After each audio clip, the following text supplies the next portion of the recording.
it away.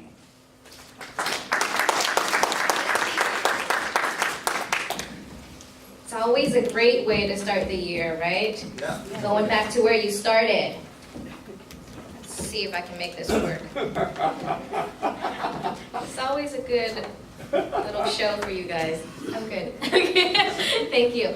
Hi, everybody. Happy New Year. Good morning. Here's to a prosperous and very stable New Year we're hoping for. I'm here from your Government Affairs team from the California Association of Realtors, and I would like to start off, first of all, with a huge congratulations, because what just happened last November 6th? The election, yes. And which bill were we able to defeat? Prop 10, yes. And so I really want to give a huge congratulations to this room, especially to your Government Affairs Director, Lee Bieber, your association executive, Albert Tran. Of course, you had a team captain, which helped CAR spread the information on our ballot initiative, as well as defeating Prop 10. Nicholas, thank you so much. He emailed me from Scotland because he wanted to let me know how we were doing in this fight. This is our dedication. This is what it takes to take down Prop 10. If Prop 10 were to pass, we would have had Costa-Hawkins repealed. Costa-Hawkins is what keeps in place protections for your clients and their rental properties, their single-family homes that they have invested money in, that they're renting out. Costa-Hawkins is what protects it from rent control, right? Their condos, single-family homes, their new construction, and any recently vacated units. That's what Costa-Hawkins protects from rent control. If that were to be repealed, we would have seen so many rent control provisions this year that we would be fighting. But of course, the battle's not over, right? We weren't able to get Prop 5 passed. There was a really bad analysis, a fiscal analysis that was done by the state, and so it was really hard to push back against that. We knew this election was not the election to do that. And trust me, it takes a while to get good laws passed. For Costa-Hawkins, it took 11 years for CAR to pass those rental protections. And so we're going to come back at it in 2020 and get it either on the March 2020 ballot or the November 2020 ballot with some tweaks to it to make it more revenue neutral, to make it more palatable for the voters and of course the lawmakers that will be voting for it. And I want to remind you, as realtors, we do have that benefit for our clients right now that we need to be educating them about. They are still able to take their low Prop 13 property tax with them when they move, if they are 55 and older, and this is the first time they're doing it. So, as of right now, there are only about 4% of all transactions that are taking advantage of this property tax transfer. And that's because not a lot of people know about it. It's one form you have to fill out. You get it from your LA tax assessor's office. If you go on Google, you just search Prop 60, Prop 90, tax transfer, it will take you to the Los Angeles County Assessor's Office website where you can download a 2-page form. That is the only thing you need for your client to be able to take their low property tax with them when they move. Of course, those restrictions still apply. They have to be 55 and older. This is the first time they're doing the tax transfer, and they're buying a home of the same or lesser value than the one they just sold. But of course, that value goes up by 5% each year that they wait. So they have 2 years to do it, right? And so if they sell their house in 2019. They wait till 2020, they can buy a house of 105% of the value of the home they just sold. If they wait till 2021, they can buy a house of 110% of the home they just sold. Does that make sense? Right? So this is a value you can bring to your clients. This is something that you can do proactively as you're telling them this is a good time to sell and this is a good time to get into that retirement home that better suits your needs. Okay? So we're going to be coming back with Prop 5. It is not over, and definitely people in California have spoken. It got a really good show out of votes, even though we did not do much campaigning on it. We only did an internal campaign, and we got over 41% of votes. We were expecting a lot less. actually. And so this is a good mandate for us to go in to the state legislature and say, look, this is a good idea, and we're going to make it better for you, and you are going to help us get it on the March 2020 ballot. Okay, so more to come on that. Proactively this year, guess what? We are going to be filing our taxes for the first time under the new tax reform laws, right? And so there are a couple things to note about that. First of all, I got married last year, and I chose a pretty good, thank you. Thank you. But I really should have waited because there is now a marriage penalty in the tax law. I know. So your state and local deduction, your SALT tax, is capped at $10,000. Whether or not you are married. And so as a single filer, I would have been able to write off $10,000 on my SALT deductions, but now I'm married, so now we both have to share that $10,000. That is going to be a penalty for a lot of us here. And so to offset that, right? Penalizing rich people, which I am not, so that's okay. I think I'll be okay. But as we're trying to offset that in the new year, CAR and NAR, we're going to be pushing for a renewal of the first-time homebuyers tax credit. Remember that really popular tax credit back in 2009, $7,000 you can write off if you're a first-time homebuyer? Yes, we're going to try to renew that, and it would take place in the 2020, January 2020. Okay, so that's something that we're going to be having as a sponsored bill, both at the state level and the federal level. Okay. Another thing we're also always tackling is the supply of housing. Of course, a couple of years ago, a lot of you know, we passed a lot of laws that reduced the restrictions or reduced the requirements for building an accessory dwelling unit, the ADU laws. So making it easier for your clients to convert their garage or build an accessory unit in their backyard and have as a rental unit. Well, we've seen through that a lot of people weren't able to get loans to make these builds happen because you can't calculate your future rental income into that loan application. So one of the sponsored legislation CAR is going to have this coming year is to create a bond process, a bond and a loan that is available for people who want to take out a loan to build an ADU for their rental income. And it won't cost any additional taxpayers' money. It'll function the same way as CalVet does. So it'll be through the sale of bonds. Okay? So that is something proactive we're going to do. This is in direct response to things like what Lee Lieberg just showed me, which is something that we should all be aware of, is a lot of companies are out there trying to take advantage of your clients and saying, let us convert your garage into a rental space. But then it ties that garage up for 15 years while they lease it out, right? Is that right? Yeah. So programs like that is what you have to be aware of because your clients will look at only the bright side and it's really up to you to read the fine print, okay? So be aware there are a lot of ways that, you know, the same way that PACE contractors try to take advantage of your clients and say, let us install these solar panels to your home. Oh, by the way, we're going to put a super priority lien on your mortgage, tying it up in the process if your client wants to sell or refinance. Right, so things like that is always in the back of our mind, and we're always on the lookout for that. So let me know if you see any predatory loan contractors out there, because those are the kinds of things that we have task forces for. Our lawyers are always vigilant about this, and there are ways that we can fight back. Other things we're going to be looking out for are candidates or current elected officials who are anti-growth, who vote against new construction repeatedly and, you know, are resistant to the production of more housing in their community. We have a fund for this. We have an attack force, actually, for candidates that we need to take out of office because they're not in the mindset that we need to be producing more housing in California. That is really the only way to help alleviate the housing crisis. The demand is way too high, right? And so let us know there are many ways that you can help, that you can stay vigilant and you can stay useful to your clients.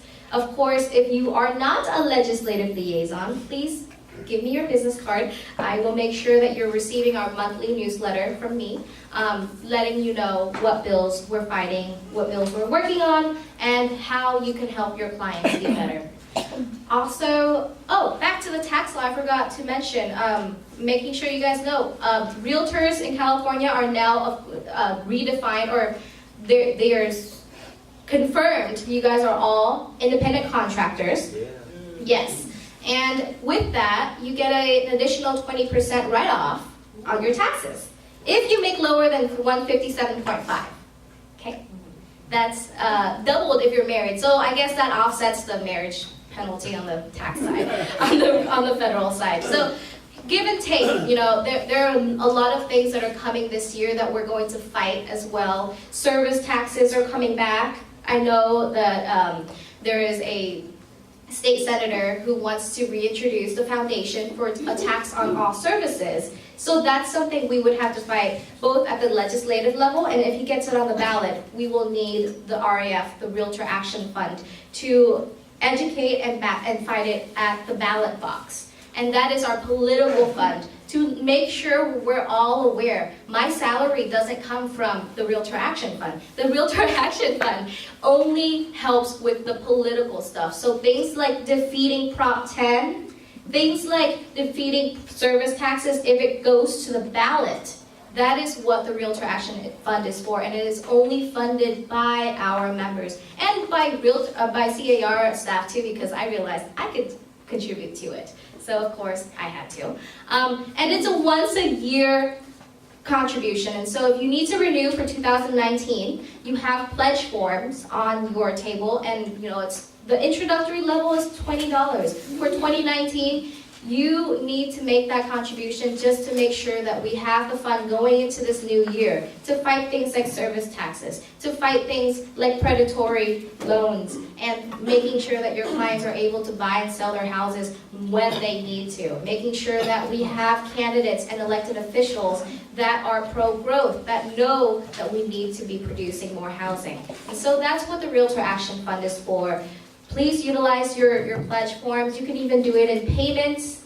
Just notate that on the bottom. We'll take care of everything. And then the next time I'm back here, you can say, Julie, I get it. I already contributed. I can leave you alone. So we all want to get to that point where Julie's not bothering you anymore. So any questions about anything that's coming up? We have a lot of new elected officials in Sacramento. We had a huge wave of new elected officials. So we have super majorities in both houses, in both the Senate and the Assembly. So it is really just the year where we're going to see a lot of interesting ideas. But we want to make sure that we're one of those parties pushing out our own ideas, like things like the first-time homebuyers credit, or for a homebuyer savings account. That's that idea when you have, an employee be able to put away a portion of their paycheck that goes untaxed, so that they can pull on that money to use for their down payment when they're buying a house. And so that is a really good idea that we haven't been able to accomplish because of this mixed majority house in Sacramento, that this year we're going to have a Democratic author for it, and it has a much higher chance of passing. So things like that, we're going to keep pushing out there to make it easier for people to buy, because in this new year, we're also looking at it, slowing down the housing market. We're seeing interest rates kind of dribbling up and down. We actually ended the year with it a bit lower than we anticipated, but who knows what's going to happen, because our market is still very robust. Our jobs market is still very hot, and so we still have that demand.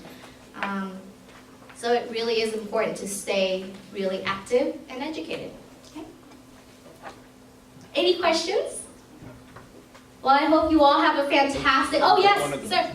Is the push going to continue for the tax portability? Yes, that's Prop 5, absolutely. We are continuing that push. It is either going to appear on the March 2020 ballot or the November 2020 ballot. And with some tweaks, that will make it more revenue neutral. Okay. And then, if I remember right, there was going to be an increase in dues to help pay for that. Oh, process. yeah. Did that happen or not happen? No, the increase in dues was decided last year and it already happened. This year we will not renew that increase in dues for renewing members. It will only be charged to new members. Yes? Down at the more local level, the county of supervisor recently passed that Rent control. rent control in the county, unincorporated area of LA County. Yes. Is there anything we can do to reverse that or anything that? Absolutely. So that was an interim measure that they passed before they even got the report back from this task force that they assigned to study tenant protections in LA County. And so we're really adamant that LA County even voted against Prop 10. So we have a coalition. Your government affairs director is actually part of that coalition. They are monitoring the county activities in. Lee Lieberg is monitoring. And Nick Baldry was at those meetings. Yes, and we have With members. people, yeah. We have members who have showed up to the county supervisors meetings. They have monthly meetings where they try to sneak this on the agenda. And so this is actually an interim ordinance that was passed in November, and so it's for 6 months, and so they will have to renew it, at which point we are going to try to get as many members to that meeting as possible. People who own property, people who own small mom and pop rental property, who can speak to the way that this has adversely affected their lives. We need to raise our voices because tenants have really been organized in LA County in pushing for more rent control. And so that is the number one thing we need to do is show up, be there, and speak up. And so there will be more information on that. We'll make sure that you guys know when the meetings are. And please show up, bring your friends and family because they have to renew it at one point, and that's when we really need to get our people out there. You spoke about ADUs. Is there anything that CAR is doing or somewhere up in the state where we can give a little more regulation to the local governments? Because I checked in on one of my clients in Riverside. In order for them to convert a garage to ADU, it was going to cost them over $10,000. Wow, in fees or? In fees. Yeah. Wow. See, so that is definitely one of the big red flags where local governments are resistant to the change that's coming down from the state. I have a contact for you. We are actually in direct contact with Ben Metcalf, who is the director of California Housing and Community Development Department. And so he is personally talking to cities and counties that are resistant to that change. So let's talk. Okay. Yes, yes. Yes. Pasadena's charging my son $20,000. Wow. Wow. See, that's the kind of government bureaucracy we're trying to fight. So if you know which elected official is pushing out those fees and is voting against the relaxing of these requirements to build an ADU, please let us know. Those are the people we need to take out of office. We've gone to their meetings. Many people have gone to meetings in Mhm. Pasadena, and it hasn't made any difference yet. So the public outcry has not changed their mind. Wow, wow. Yes. I heard that 10,000 was last year, 2 days ago. 2 days ago. I mean, 2019. Yeah. I think 2019, they take off the 10,000. I did not check yet, but that's what I heard. They may have revised it. Okay, 2019. okay. Which city? Pasadena? Are you talking about Pasadena? Okay, she's saying that they may have taken it off. That's something we should look into. Yeah. Yeah. So this is a statement, it has a lot to do with the elected officials too. They keep Yes. electing the same officials. Yeah, they keep They on do doing- recycle. Yeah, they do cycle through the same. They're gonna vote, yeah. Yeah, yeah. So that's why we need to get new people to run.